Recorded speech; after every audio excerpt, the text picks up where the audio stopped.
news. And for those of you who follow politics,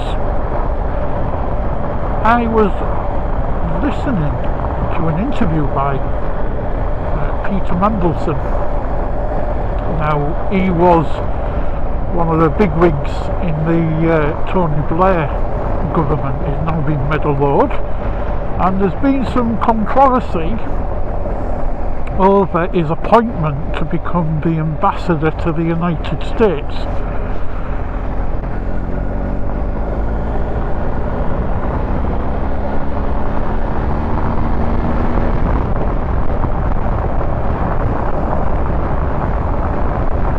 And the reason why is because of these comments he made about 6 years ago.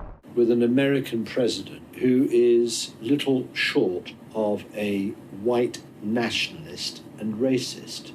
Even those who have a sneaking admiration for Donald Trump because of the strength of his personality, nonetheless regard him as reckless and a danger to the world. I strongly believe that these comments are pretty much the views and opinions of the Labour Party.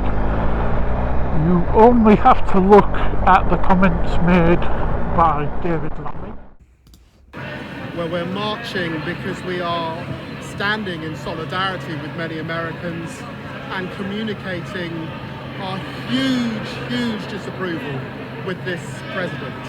A president who's said awful things during London's lowest moments of terrorism, who has attacked our democratically elected Mayor Sadiq Khan, a president who has retweeted far-right hatred of Britain First, the hatred that saw the death of Joe Cox. For all of those reasons and so much more, people are coming out in droves today to make it absolutely clear that Donald Trump is not welcome in our country.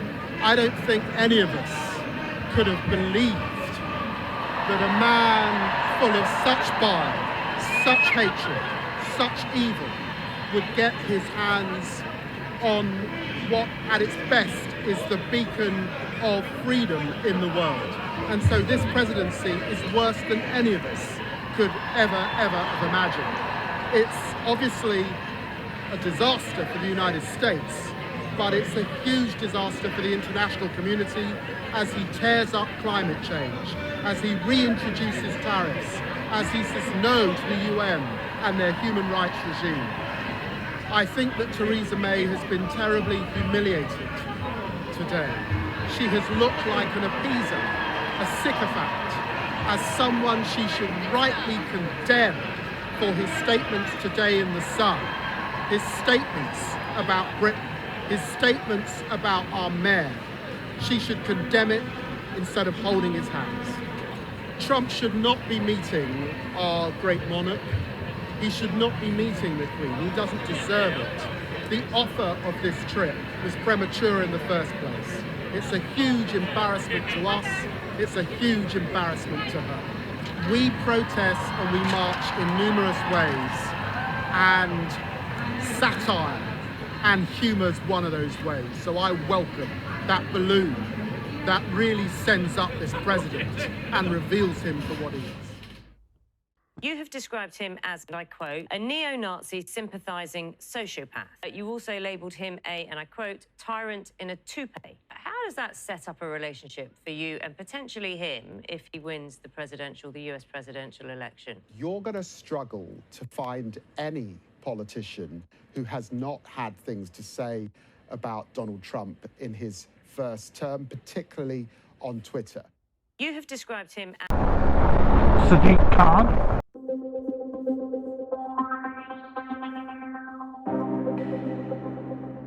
President Trump, if you're watching this, your values and what you stand for are the complete opposite of London's values and the values in this country. We think diversity is not a weakness, diversity is a strength. We respect women and we think they're equal to men.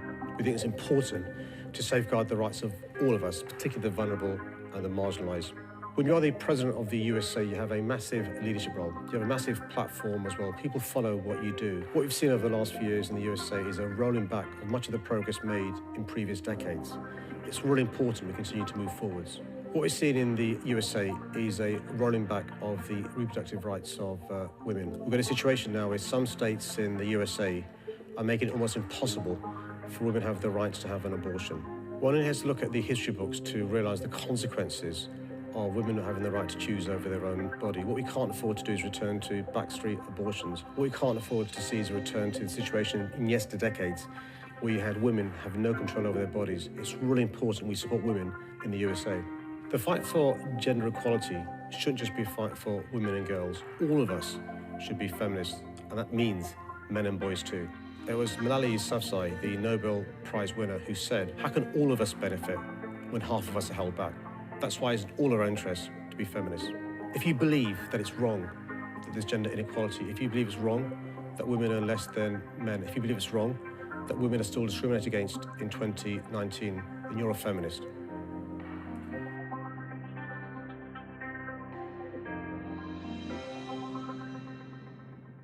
Sadiq Khan likened Donald Trump to a 20th century fascist. Provocative? Yes. I stand by the article. And various other Labour politicians in relation to Donald Trump.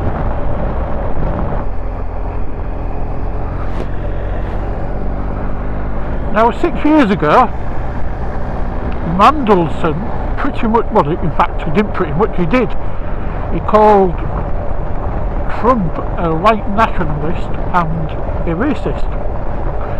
He said that Trump was a danger to the world, and that even those who pretty much dared to like him knew that he was a racist.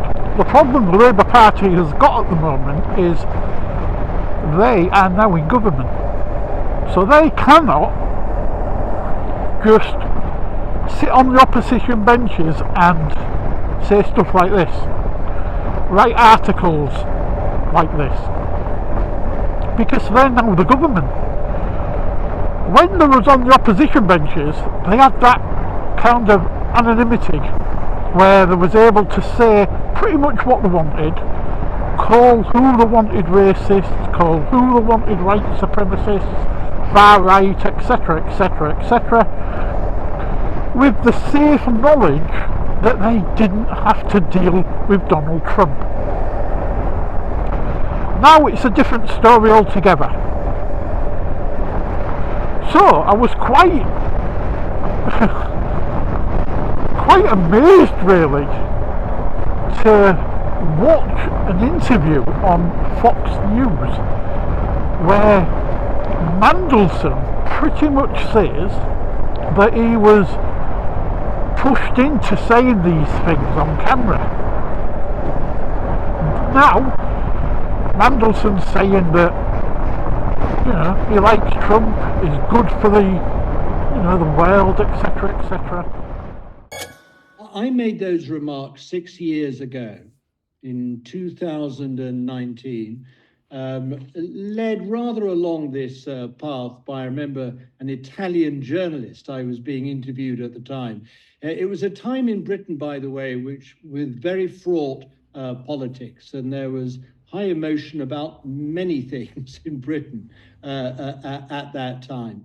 I consider my remarks about President Trump as ill-judged and wrong. And I think that times and attitudes towards the president have changed since then. I think people have been impressed not just by the extraordinary second mandate that he's received from the American people, but the dynamism and energy with which he approached not just the campaign, but government as well.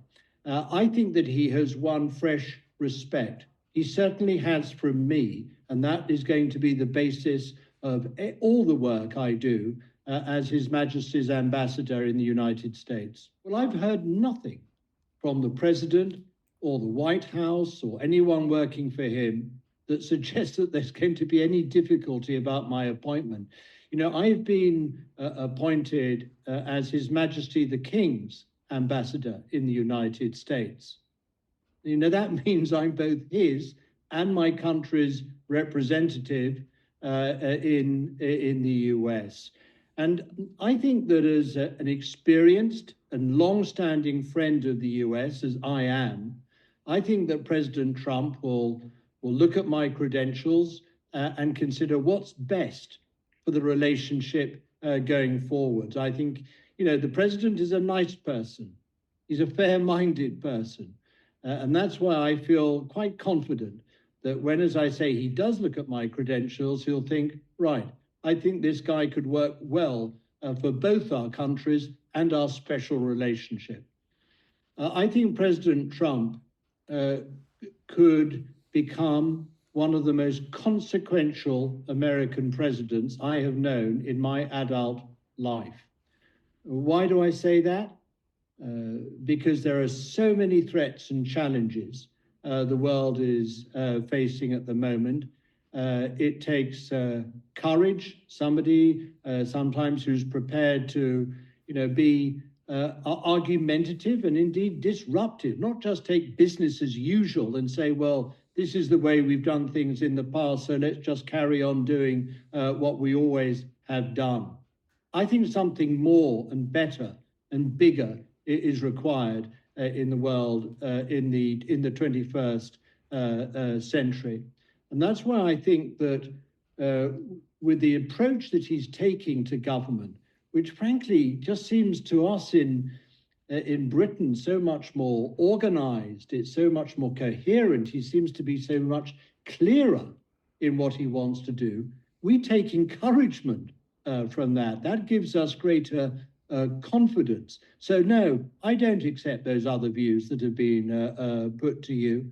I actually feel optimistic that we have a president in the United States who's not just going to be an effective leader in his own country, but is going to give leadership to all the freedom-loving democracies in the world. And I look forward to working with and contributing to the success of his presidency.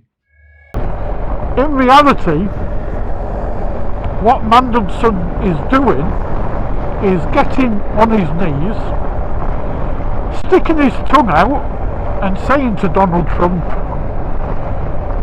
park your bottom right where my tongue is. And I just find that absolutely laughable, because I don't know about you, but I don't believe for 1 second that Peter Mandelson's opinions in his eyes are ill-judged, or were out of context, or were ill-advised, or were wrong. I think that he still believes in his head and his heart and his soul and his brown tongue that Donald Trump is exactly what he said 6 years ago. Just like I don't believe that Lammy, Starmer, or any of the others, especially not Sadiq Khan, have any other opinion than what their opinion has always been of Donald Trump. Now, you can say what you want about Donald Trump. You can like him, you can dislike him, you can love him, you can love him. But he is the President of the United States of America. Mandelson wants to be the ambassador to the United States. And I just 100% believe that his recent interview with Fox News is just absolute bull. I just I laughed when I watched it. I just could not believe that he'd sold himself out. Whether it be Keir Starmer or somebody in the top team have arranged this interview, and I reckon pretty much scripted what Mandelson should be saying. I mean, for Mandelson to be saying that he was pretty much taken down that rabbit hole of saying these things, and you know, it's not really his fault. That's just absolute rubbish. He knew exactly what he was saying, and I think, if he was honest, he'd stand by his original comment 6 years ago. That's politics.